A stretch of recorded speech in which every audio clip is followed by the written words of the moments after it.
Ok, então, passo a seguir. Essencialmente, eu vou-me centrar em alguns aspectos que eu considero relevantes do ponto de vista daquilo que são as candidaturas para a nossa organização.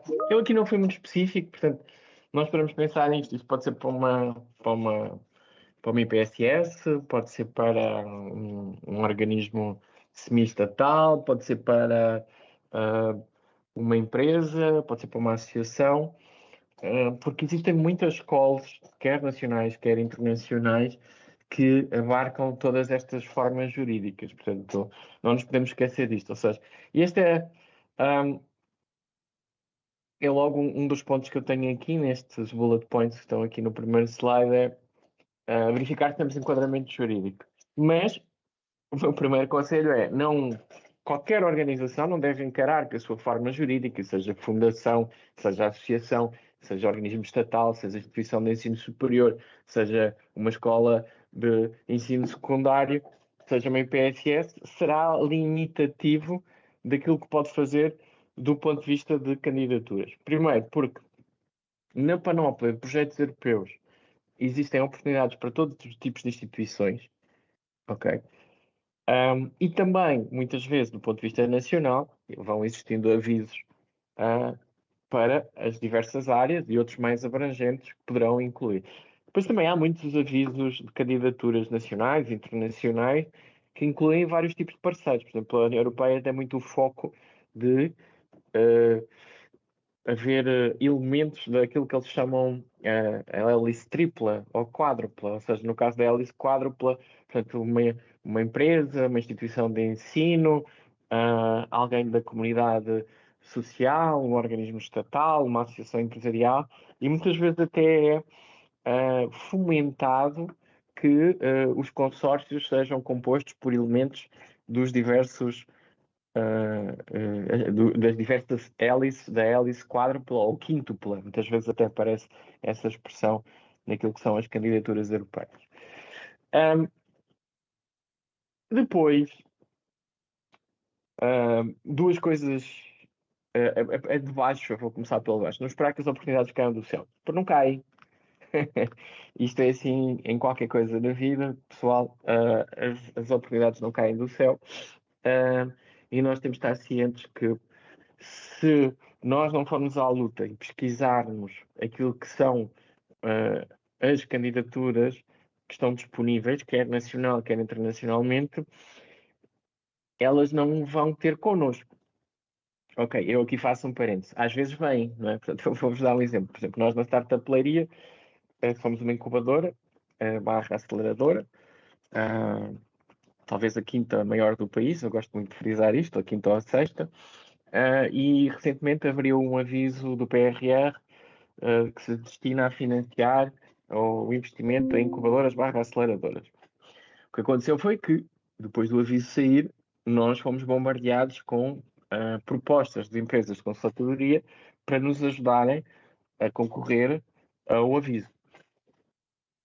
Ora, às vezes as oportunidades caem do céu, é o que eu quero dizer. Neste caso, nós poderíamos não estar atentos, mas nós obviamente estávamos atentos e tivemos sempre em forte interação com a Startup Portugal, que é a entidade responsável pelo aviso, e já sabíamos do aviso, já sabíamos quando é que ia sair, já sabíamos do que é que ele ia incluir, porque lá está, nós estávamos à espera que as oportunidades caíssem do céu e nós, no fundo, já estávamos despertos para um conjunto de oportunidades que estavam disponíveis. No entanto, neste caso, se nós por acaso não estivéssemos atentos, teríamos sido contactados por empresas de consultadoria que estavam disponíveis para nos ajudar. Não, é verdade que isso às vezes acontece, mas muitas vezes não acontece. E muitas vezes há muitas oportunidades, estas são as mais evidentes. Na panóplia europeia existem muitas oportunidades que estão disponíveis e nenhuma empresa de consultadoria vai ter convosco para vos falar dela. Portanto, implica que nós estejamos atentos, que nós sejamos proativos, que nós interpelemos consórcios, que nós façamos parte de redes nacionais e internacionais onde possamos descobrir essas oportunidades. Por exemplo, nós na Startup Leiria estamos neste momento a finalizar uma candidatura COSME na área de PMEs, de no fundo, evolução da construção de competências para a transição verde. E essa candidatura só foi possível porque nós estamos numa rede de outras incubadoras e parceiros que muitas vezes identifica oportunidades. E confesso, por mais pesquisas que eu tivesse feito no portal de Tenders, já lá vamos falar um pouco sobre isso, eu nunca teria chegado ao aviso das candidaturas COSME.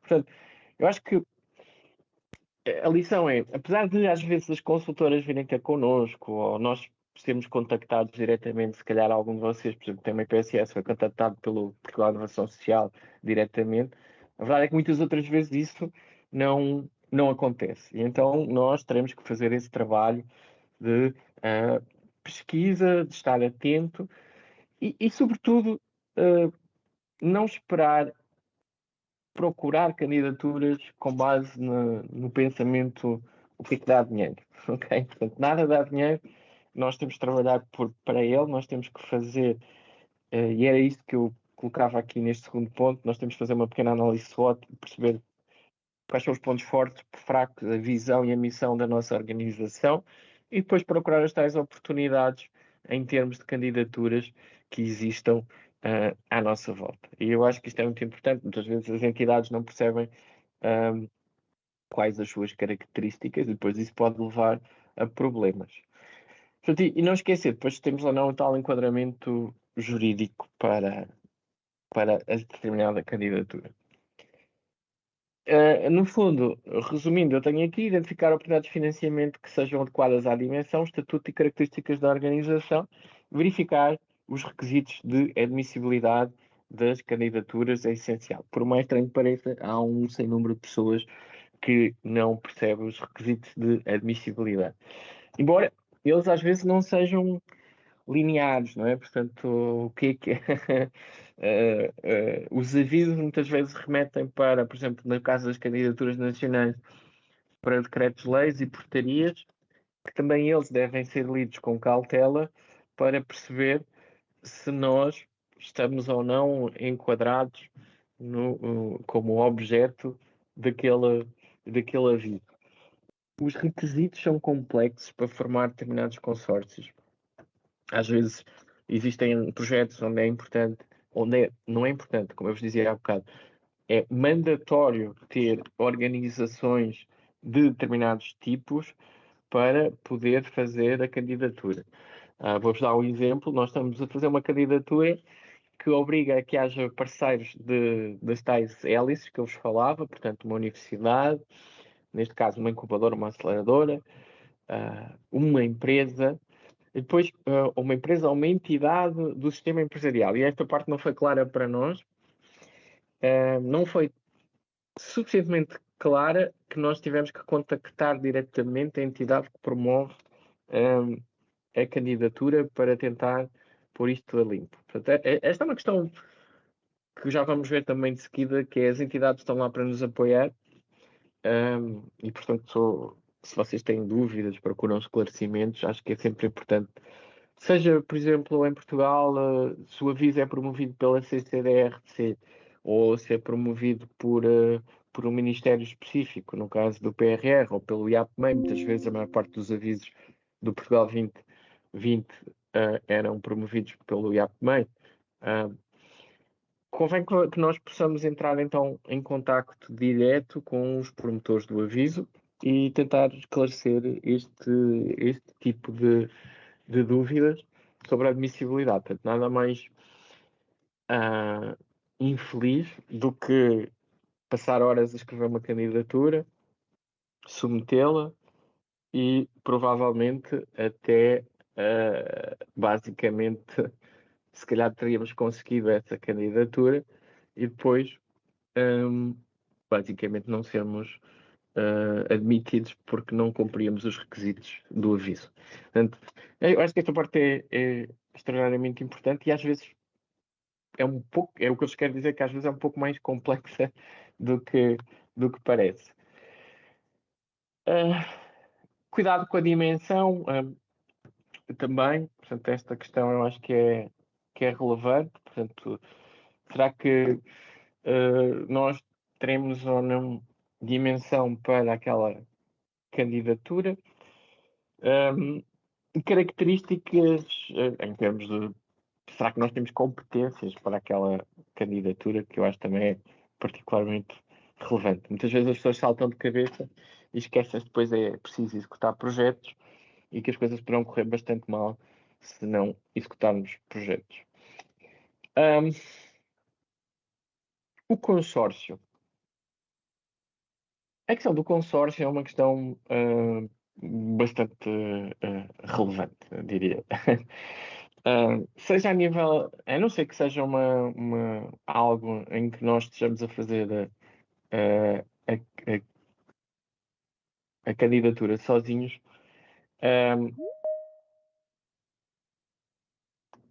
o consórcio, por exemplo, há bocado falei-vos de um aviso, não é? Portanto, destinado a incubadoras, aceleradoras, em que claramente nós vamos fazer a candidatura sozinhos. E às vezes existem, por exemplo, há bocado falava da Portugal Inovação Social, ou seja, os projetos são destinados a uma entidade em específico. Em projetos europeus, isso raramente acontece.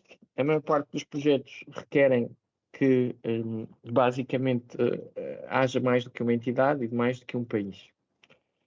E aí, o que é importante perceber? Primeiro, escolher um equilíbrio de regiões. Portanto, e existem, inclusive, avisos, por exemplo, agora do Horizonte 2030, em que no próprio aviso de candidatura se refere que tem que haver um balanceamento entre regiões e seu nível de desenvolvimento europeias. E a questão é, eles até remetem para uma coisa que é o Regional Innovation Scoreboard, que é um índice que mede a capacidade de inovação de todas as regiões europeias, e eles dizem, ok, temos de ter regiões muito desenvolvidas e outras fracamente ou moderadamente desenvolvidas. Para quê? Porque o próprio projeto tem uma lógica de tentativa de disseminação de melhores práticas dos parceiros mais desenvolvidos para os menos desenvolvidos. Portanto, esse balanceamento é importante. E na construção de um consórcio europeu, seja para um Erasmus, KA, seja para algo do Fundo de Solidariedade, seja qualquer que seja o projeto, pensar um bocadinho o equilíbrio norte-sul e este-oeste. Ou seja, vamos tentar ter parceiros que abranjam a União Europeia como um todo.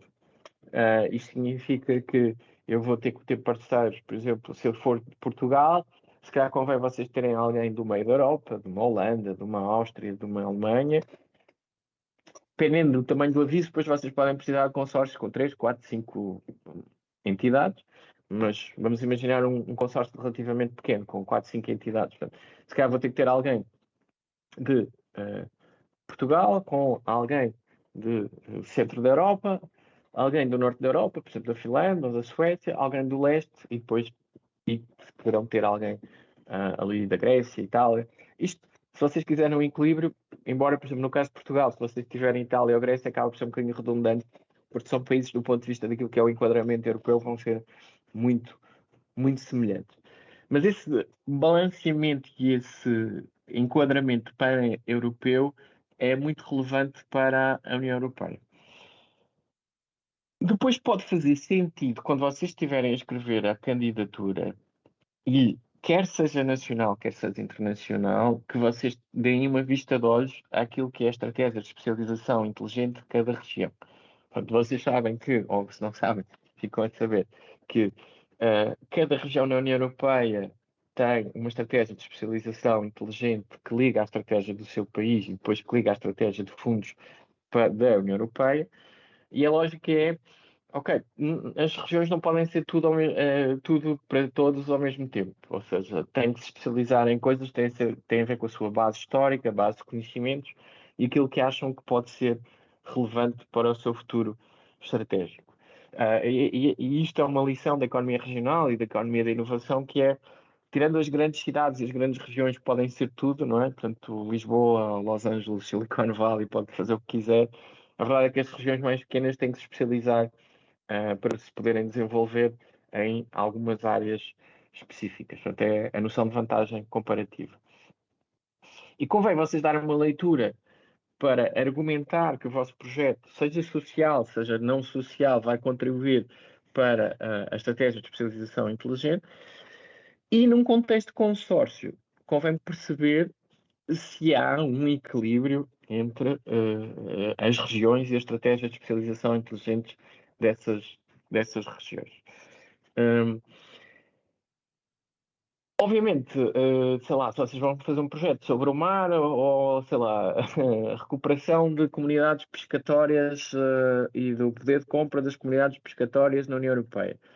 Se calhar, se vocês vão colocar um país tipo Hungria, não faz muito sentido, porque a não ser que haja uma comunidade pescatória dos rios, a verdade é que o projeto não enquadrará alguém da Hungria, a não ser, fazendo uma pausa, que, por exemplo, vocês incluíssem uma entidade húngara dedicada, por exemplo, ao apoio de comunidades artesanais ou de comunidades particulares, em que, no fundo, não tendo mar, mas fazia sentido essa entidade da Hungria prestar esse tipo de enquadramento dentro do consórcio. Portanto, esta ideia de quando estamos a escolher os parceiros, uns devem colmatar aos outros em termos de competências e em termos de níveis de desenvolvimento. Finalmente, também faz sentido vocês perceberem, do ponto de vista de um consórcio, se basicamente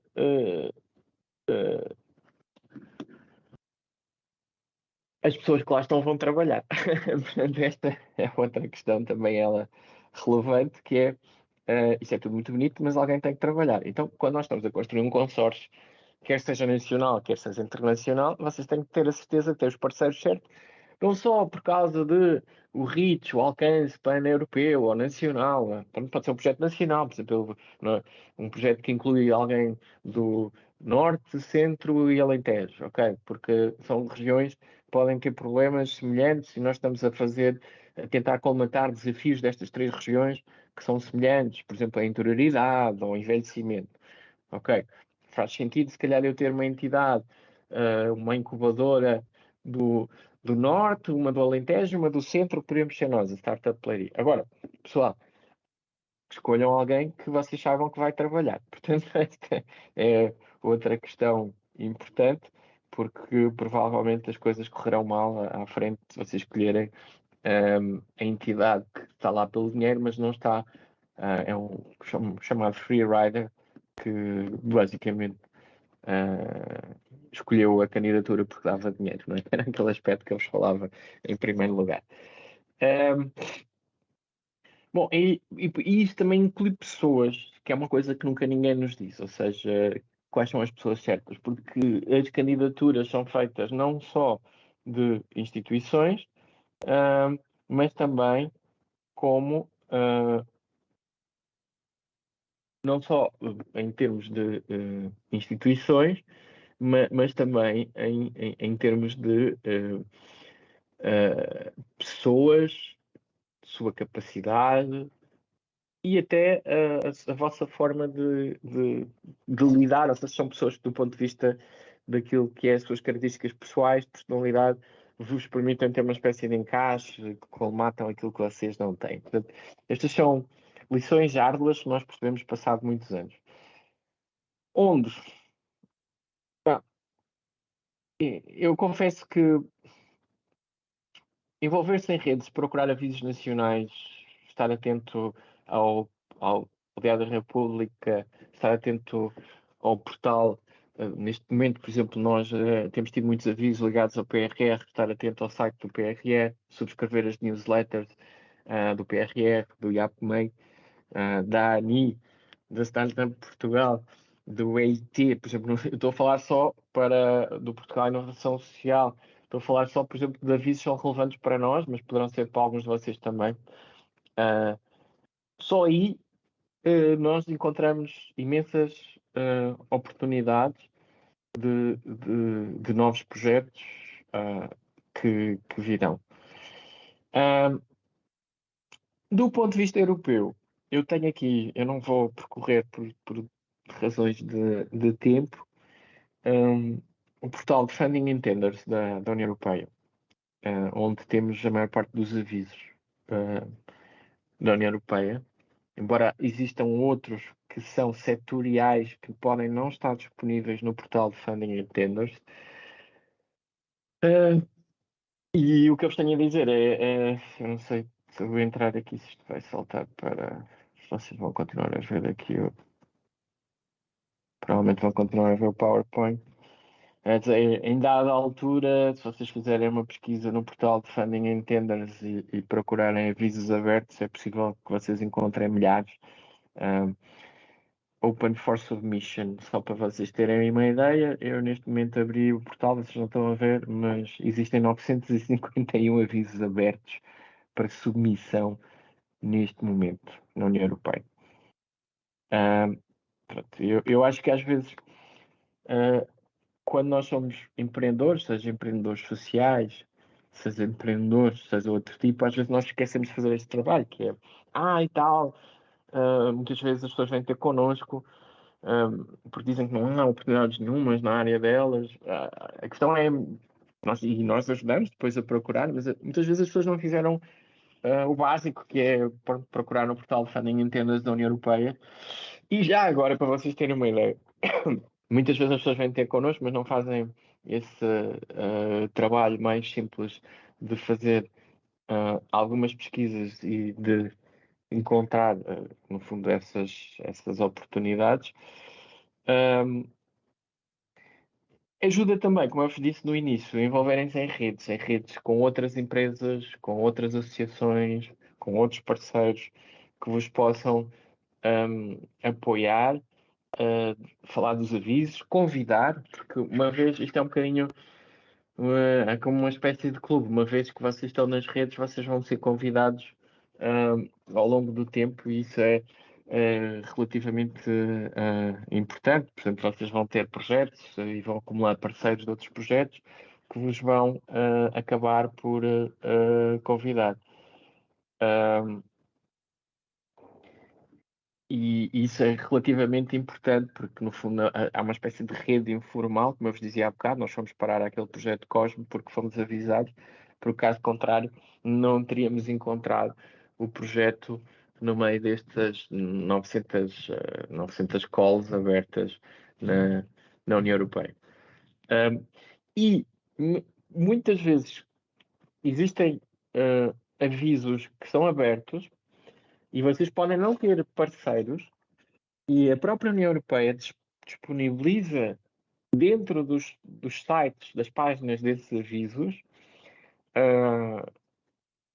chats ou message boards, onde vocês podem trocar mensagens e procurar parceiros para aquele aviso.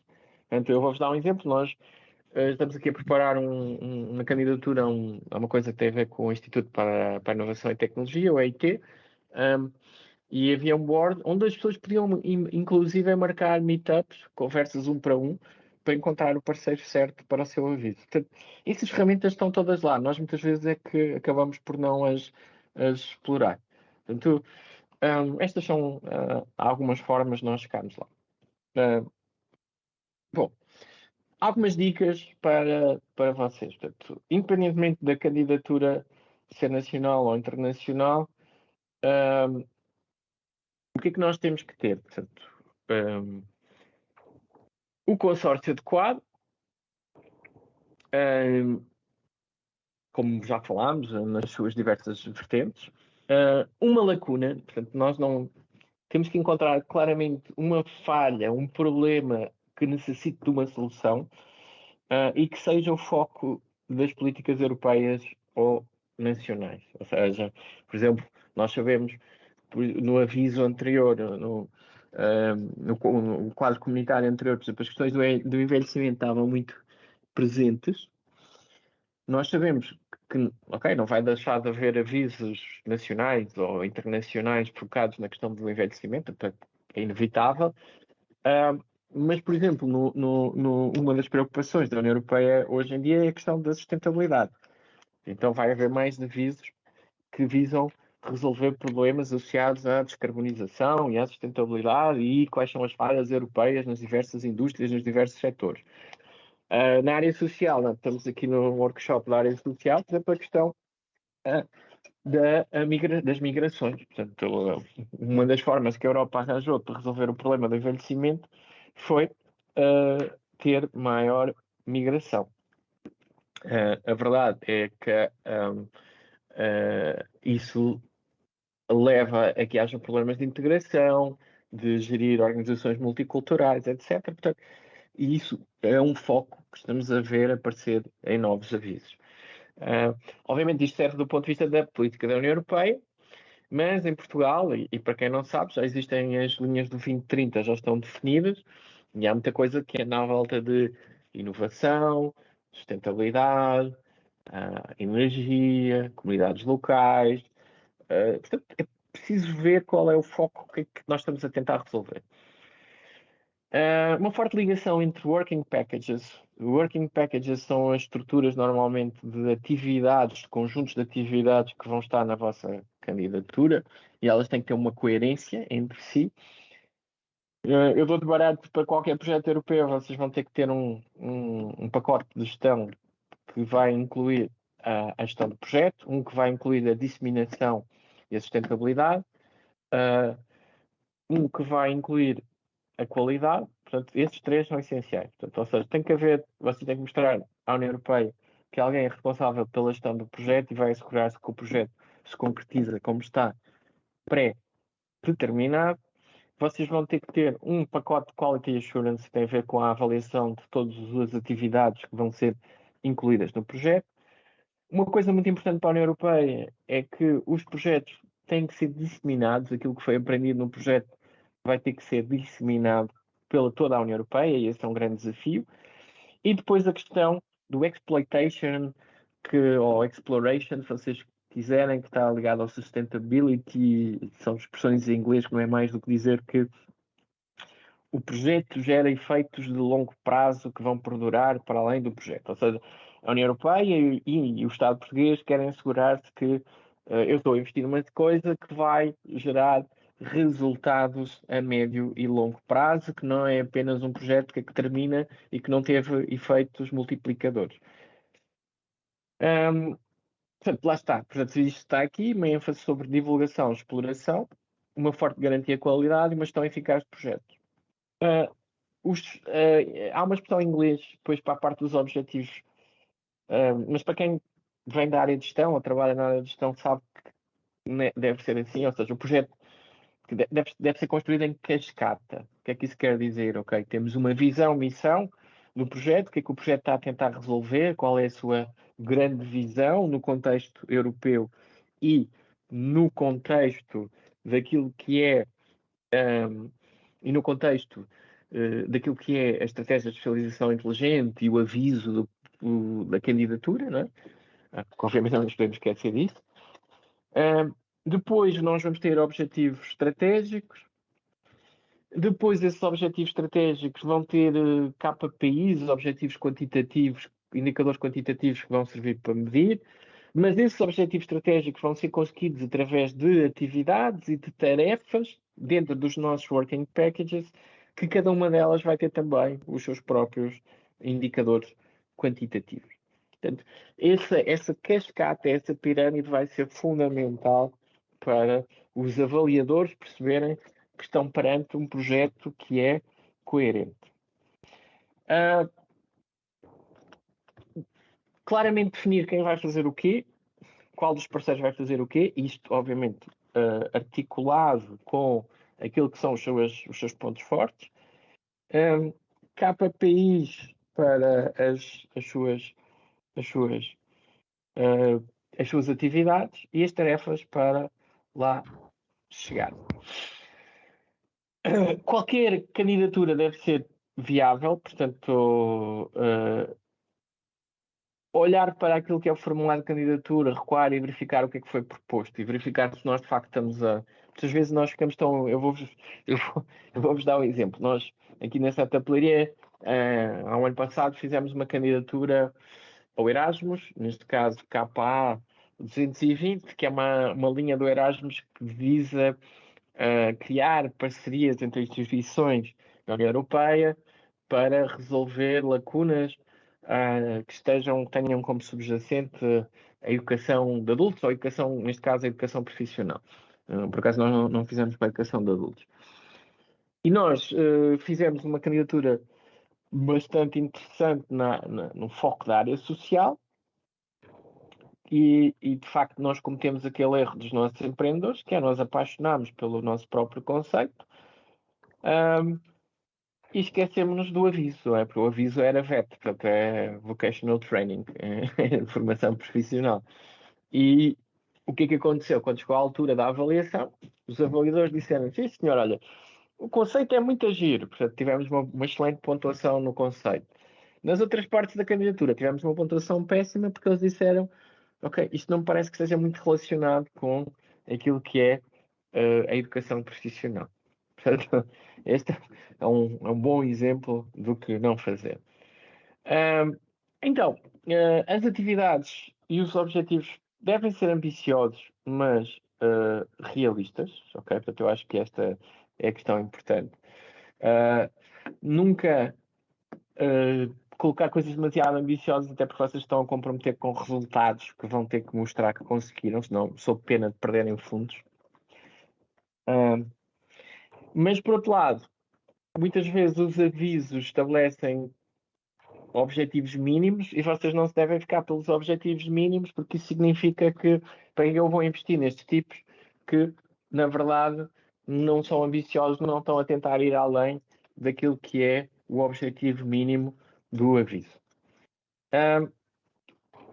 Deve ser explícito que o vosso consórcio tem capacidade para efetuar. Imaginem que vocês são uma organização com 3 pessoas, juntas com mais 2 ONGs da União Europeia, e vocês de repente dizem que vão capacitar 10 mil pessoas em 3 países. O avaliador olha para aquilo, estamos a falar com 13 organizações sem fins lucrativos que têm 6 pessoas no quadro pessoal, todas juntas, e eles vão capacitar 10 mil pessoas. Algo está errado, não é? Portanto, há aqui uma questão muito relevante que deve ser um ajuste daquilo que são as competências e a capacidade àquilo que são os objetivos. E, obviamente, também o orçamento deve ser realista, portanto, vocês também não podem, nos dois sentidos, ou seja, vocês não podem dizer que vão gastar 1000 euros em recursos humanos para capacitar as 10 mil pessoas, mas o contrário, vocês também não dizem que vamos fazer um workshop e esse workshop vocês inserem em subcontratação a terceiros no projeto a 10 mil euros um workshop. Ninguém vos vai financiar na União Europeia se vocês fizerem isso. Há coisas que têm imensas regras, que têm. Portanto, quando nós estamos a falar de candidaturas, há projetos que têm imensas regras, têm orçamentos muito bem definidos, em que vocês têm que incluir todos os itemezinhos, o que é que vão gastar em quê, o que é subcontratação, horas de recursos humanos, material, equipamento, atividades, coffee break, blá blá blá. Tudo tem que estar justificado ao ponto, ok? E há outros projetos em que basicamente a União Europeia precisa assim, não, então, olha, este aviso são 300 mil euros. Mostra-me o que é que tu vais gastar em cada working package e como é que isto faz sentido. Eu acho que isto tem a ver com a União Europeia ter percebido que nem tanto ao mar, nem tanto à terra, às vezes o controle demasiado específico leva a prejudicar os projetos porque torna os projetos demasiado estanques. Outras vezes a falta de controle leva a que as pessoas gastem dinheiro em coisas erradas. Por exemplo, no PRR nós estamos envolvidos, e na própria União Europeia, a tendência dos últimos anos, eu não sei se vai ser assim no Portugal 2030, está-se a focar muito a buscar por país, ou seja, nós temos objetivos e vamos ter que concretizar esses objetivos. E o dinheiro e a forma como nós vamos gastar o dinheiro tem mais a ver com como construímos a candidatura do que aquilo que são as regras. E essa é uma mudança dos últimos anos. Há um grande foco em objetivos quantitativos, menos no cumprimento do estrito do budget. Nós podemos sempre justificar dentro daquele limite que nos deram, nós fizemos isto assim, não fizemos assado, porque precisávamos de concretizar estes objetivos. Identificar claramente os stakeholders, e já agora, stakeholders em diversos níveis, portanto, quem são aqueles que são os beneficiários do projeto, quem são aqueles que vão ser afetados indiretamente e quem são as entidades, ou do ponto de vista regional, o que é que vai ser, quais vão ser os impactos indiretos. Eu acho que muitas vezes as pessoas não fazem isto, mas fazer um mapazinho de umas bolinhas concêntricas com aquilo que são, os círculozinhos concêntricos com aquilo que são os stakeholders do projeto, poderá ser importante. A coordenação, gestão e modalidades de financiamento devem estar claramente definidas.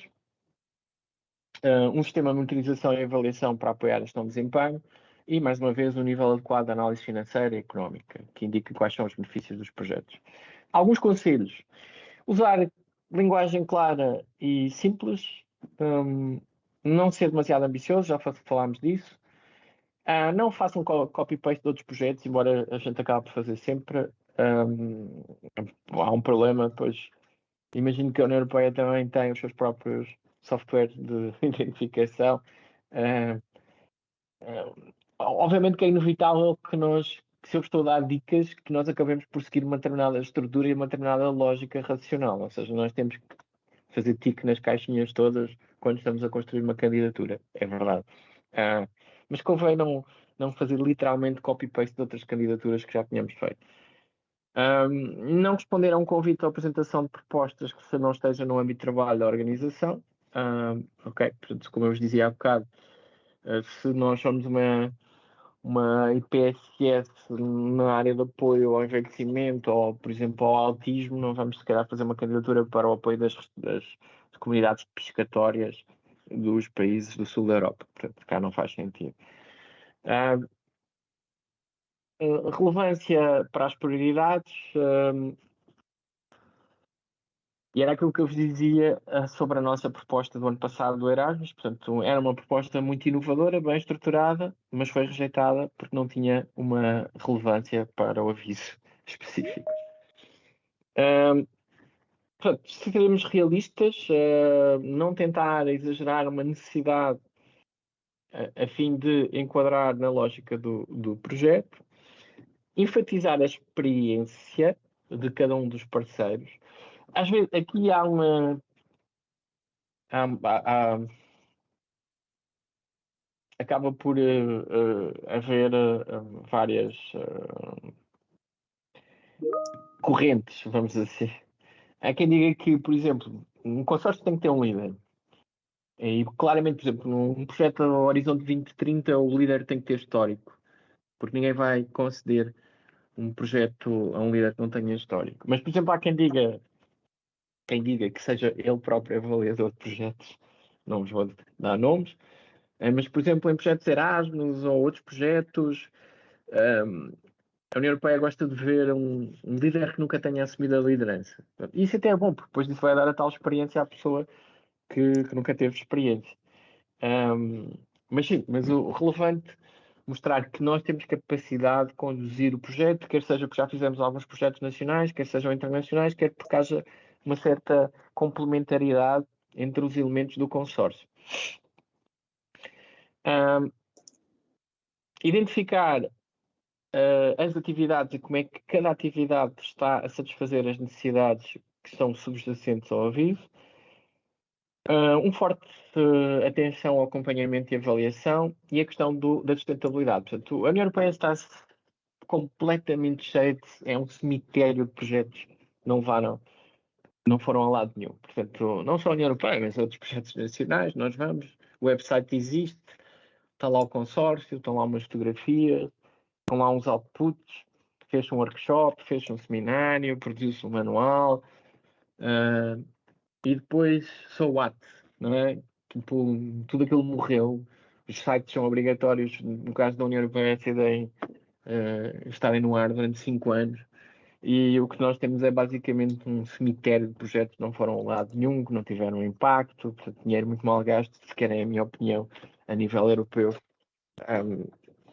E de facto mostrar que vocês vão ser diferentes e que têm uma ênfase naquilo que é a sustentabilidade futura, eu acho que é relativamente importante. Portanto, os efeitos duradouros do vosso projeto.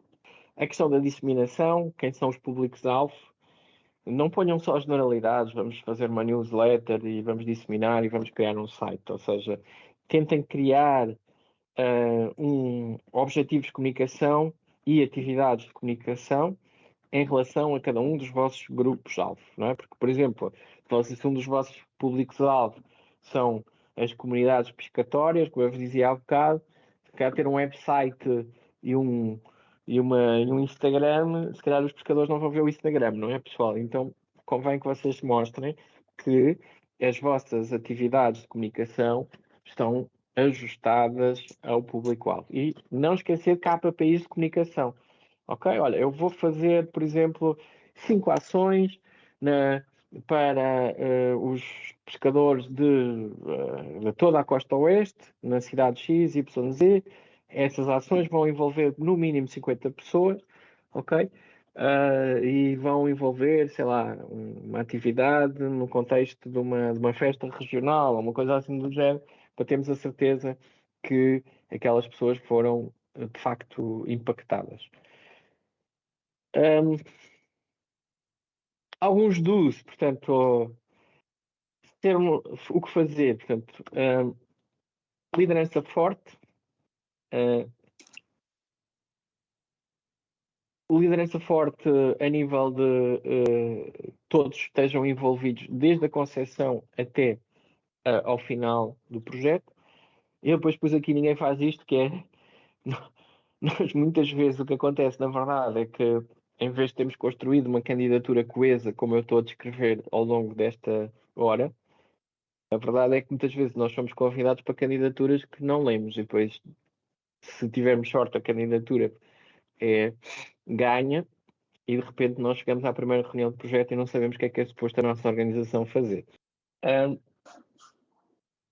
Bom, então, portanto, não esquecer dos registros financeiros, não esquecer também, não é uma questão que se ponha, por exemplo, eu estive num workshop com pessoas de universidades a falar disto a semana passada. Normalmente não é uma questão que se ponha a uma universidade, mas uma empresa pequena pode-se colocar, que tem a ver com a liquidez, não esquecer que é recebida uma tranche muitas vezes nos projetos inicial e que depois os remanescentes das transferências são feitas de acordo com a concretização de relatórios intermédios e relatórios finais. E significa que nós temos que executar a candidatura e incorrer em despesa e só temos que ter em conta que podemos ter um problema de tesouraria quando o estamos a fazer. Ler o contrato com cuidado, que eu acho que é uma coisa que a maior parte de nós não faz. Os contratos de consórcios de financiamento têm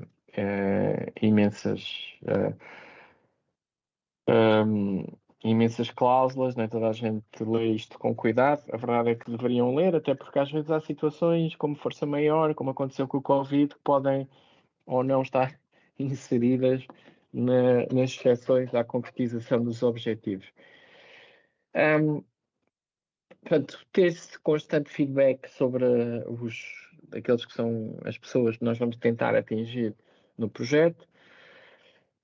Ter uma boa relação com a entidade contratante, seja o Portugal Inovação Social, seja o IAPMEI, seja sei lá, o Ministério da Agricultura, seja a CCDRC. Essa relação é importante. Há sempre um técnico, há sempre alguém que vos está disposto a responder e apoiar. Portanto, nós muitas vezes esquecemos que, quer na elaboração, acho que esta é a visão importante, quer na elaboração da candidatura, quer depois durante a sua execução, as pessoas não estão lá para nos prejudicar, não são nossos inimigos, ok? Não são os tipos que estão lá muito mauzões para nos exigir e roubar e ficar com o dinheiro se nós não entregarmos aquele papel de XPTO.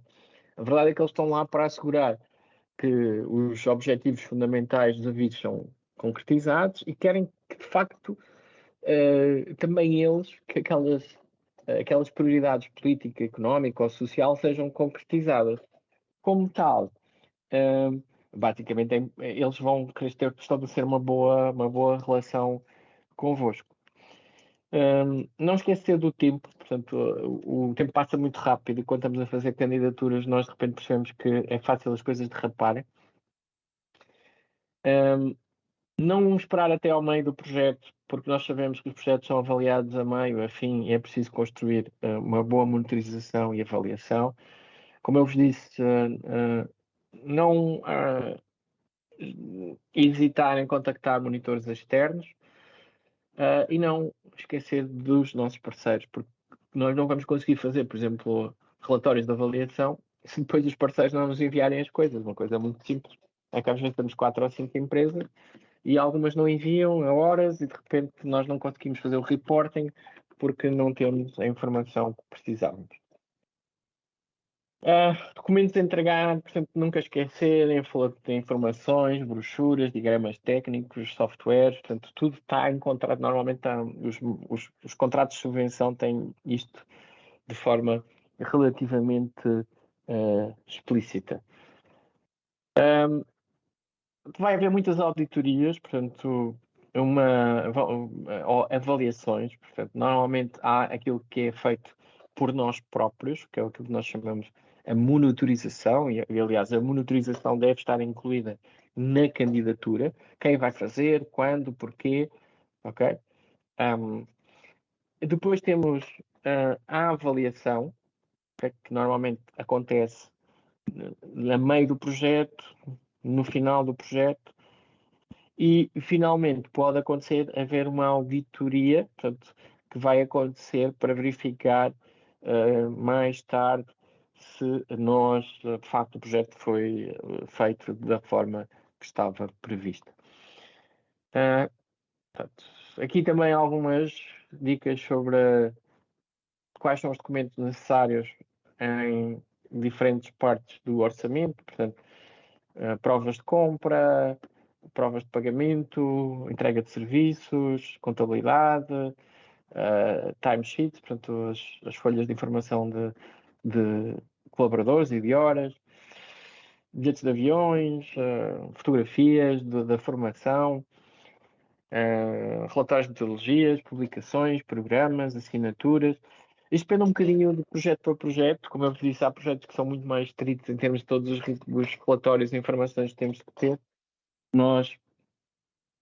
Eu como conselho, eu dou-vos conselho a guardarem tudo, porque basicamente nunca se sabe o que é que vai ser necessário.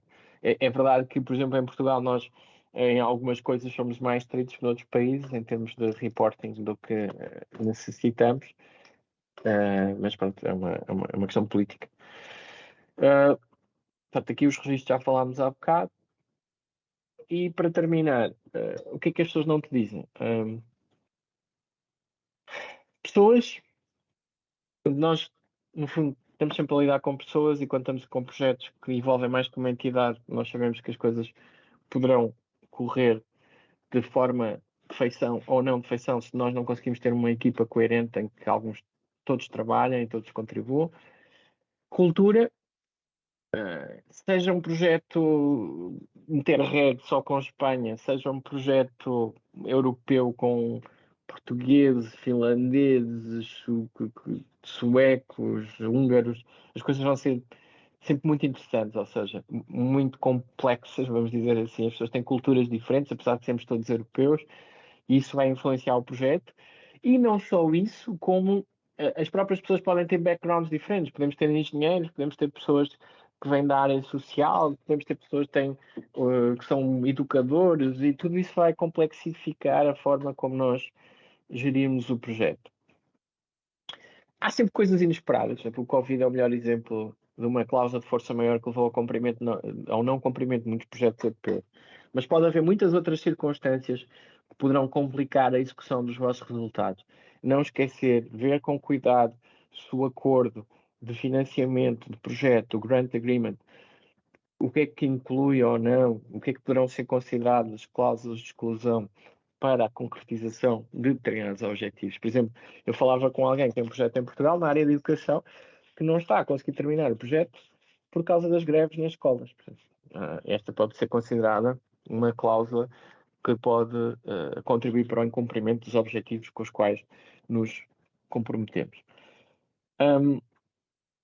A carga de trabalho, qualquer projeto, quer seja em sede de candidatura, quer depois seja em sede de acompanhamento, quer depois seja para submeter os relatórios, os pedidos de reembolso e os relatórios finais, vai dar muito trabalho. Então, e a maior parte das pessoas não tem ideia quanto trabalho vai dar, o que é mesmo muito, muito, muito, muito, muito, muito, muito, muito, muito. E os técnicos, ou seja, as pessoas que trabalham connosco são pessoas particulares com as suas particularidades também. Portanto, às vezes isso significa que vocês fizeram uma candidatura e a candidatura foi chumbada por um técnico, vocês podem reclamar porque acham que há matéria para isso, e outro técnico pode considerar que a candidatura de facto merece ser aprovada. E os técnicos são pessoas, portanto, os avaliadores e os técnicos são pessoas, não esquecer disso, e como tal têm as suas próprias idiosincrasias que vão influir a forma como nós vamos conduzir a candidatura e depois gerir o projeto. Portanto, e eu acho que estes são alguns conselhos importantes